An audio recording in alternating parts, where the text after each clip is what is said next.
mentorship, not having anybody you can look up to, not having responsible people anymore. Okay, not having anybody that you can trust to be that man of honor and valor. Okay, everybody is hustling and hustling. There is no longer that, relaxed, priestly, princely looking old man, who is contented with, coming out of his hut, and he has a lot of dignity.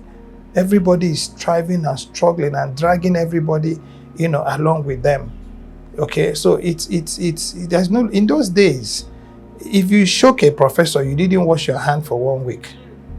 If you sat with a professor, you didn't want to, it's an experience you don't, they were like gods.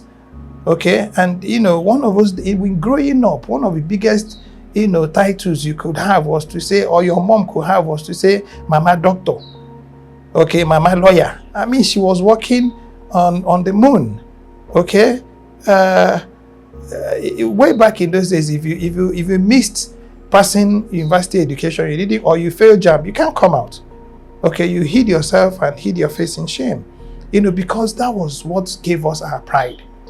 All right, and you were the envy. I mean, you were seen as that model that needed to be. But these days, what are we doing with our education, with our media systems, and everybody tells you, to hell with education, does it put food on my table? Okay, and if nobody is there to say to you that the food that is the most important food is that food that gives you integrity, because that what gives you confidence. Okay, so it's where I think we have a major problem with the boy child mentorship. I think what your foundation is doing is most commendable. I pray and hope that you get more than public support. In other climes, government should support what you're doing fully, because you're actually going into that area, that niche where everybody seems to have accepted as normal. I mean, one of your celebrated cases of the kidney boy that his kidney was harvested, should have gone global. It's enough to have given that foundation a national award, national recognition. The president should have called, that foundation to have commended them. The Ministry of Health should have commended them. The Nigerian police should have commended them.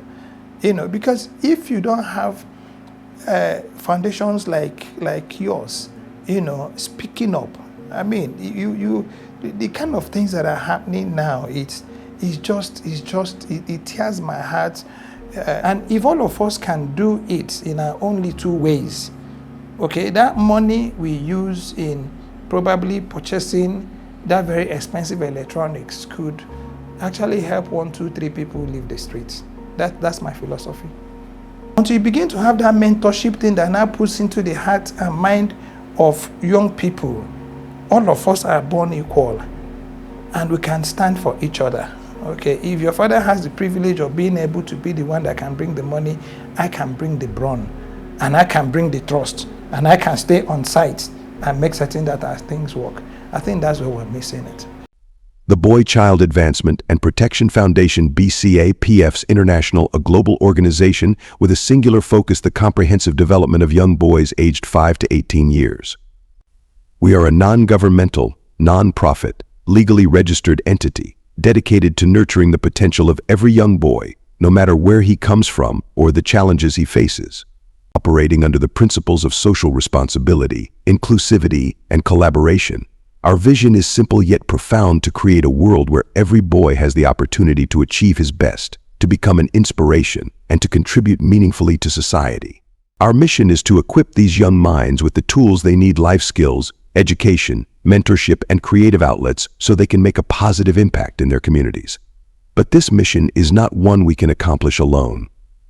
We are mobilizing individuals and stakeholders to rise to the challenge to mitigate the effects of environmental and societal adversities on young boys through mentorship,